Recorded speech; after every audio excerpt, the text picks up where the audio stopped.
Son, and Holy Spirit. Amen. Be seated.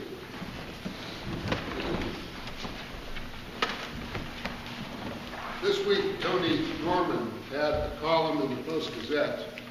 He talked about young Muslims in Canada going door to door with pamphlets, having conversation with the people who answered the door.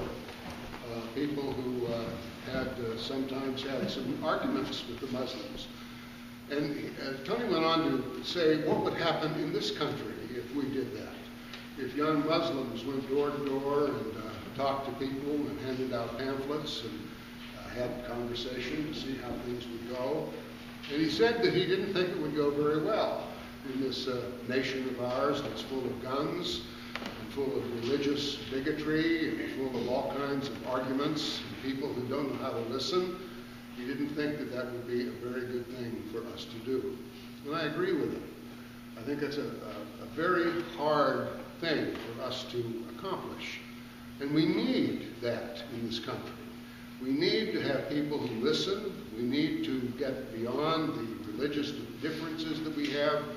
We need to be inclusive. I love the gospel story that I read to you a moment ago. The woman at the well. Now it's a curious story. Jesus comes out of the desert. He's thirsty. He's hungry. The disciples go into town to get something to eat for him, to get some food. And Jesus is there by the well. And a woman comes out to the well, a Samaritan woman. And Jesus says, "Give me something to drink." And she says, "What? You, a Jew, are asking a Samaritan to give you something to drink?" Of course, the problem was that Jews and Samaritans didn't get along.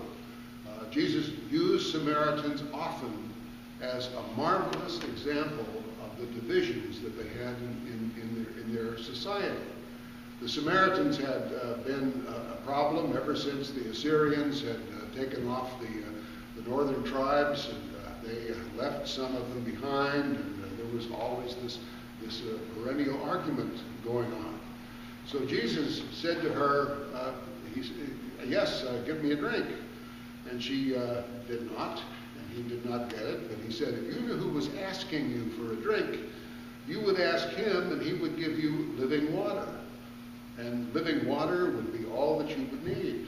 So she said, "Give me some of that water, then I won't have to come out here and get water from the well." And so that's how the conversation went.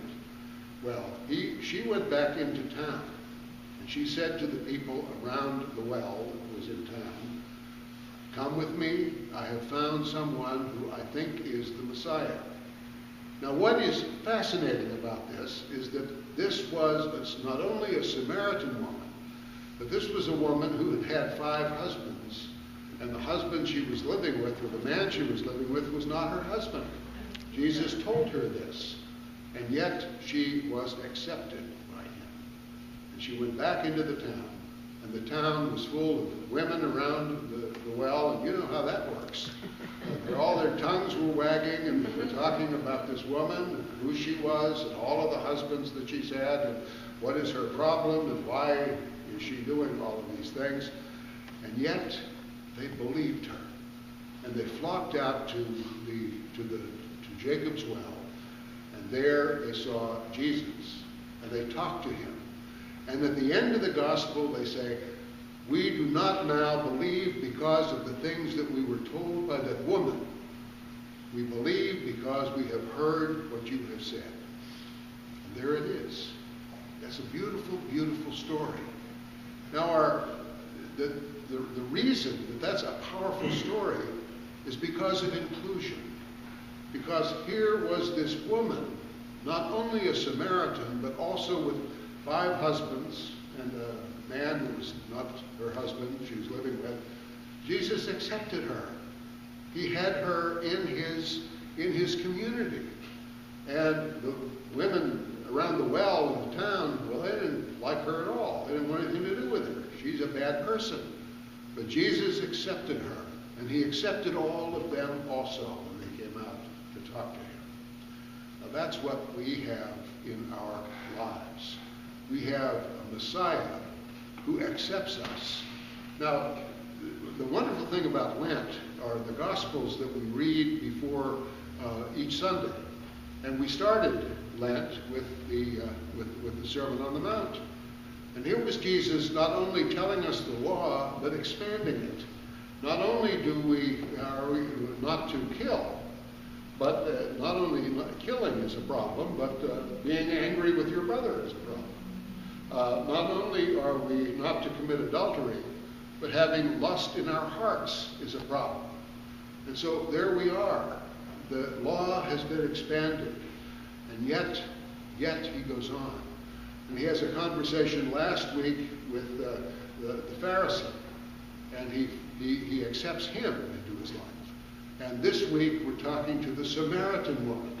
And you have no idea how hard a division it was between the Samaritans and the Jews. But Jesus accepted her for who she was and for what she had done. Now you and I can follow the law, but we're not going to do it well. Every once in a while we're going to make a mistake, and we're going to have a problem, and we're going to be sinners. But what Jesus does is assure us that even in our sin, we are loved and accepted by our God. Now that is certainly what we need in this world. In this time of turmoil and argument and frustration and the difficulties that we have with our politicians who have seemed to have forgotten how to listen, we need to have people who will listen to us, and we need to listen to them. And we have the assurance by God that when we do this, our lives will lead to understanding, and the understanding will lead to care, and we will have peace. That's the beauty of what our Lord is telling us in this gospel today. So go, talk to each other, let your prejudices just slide away, and be the people that God has intended us all to be.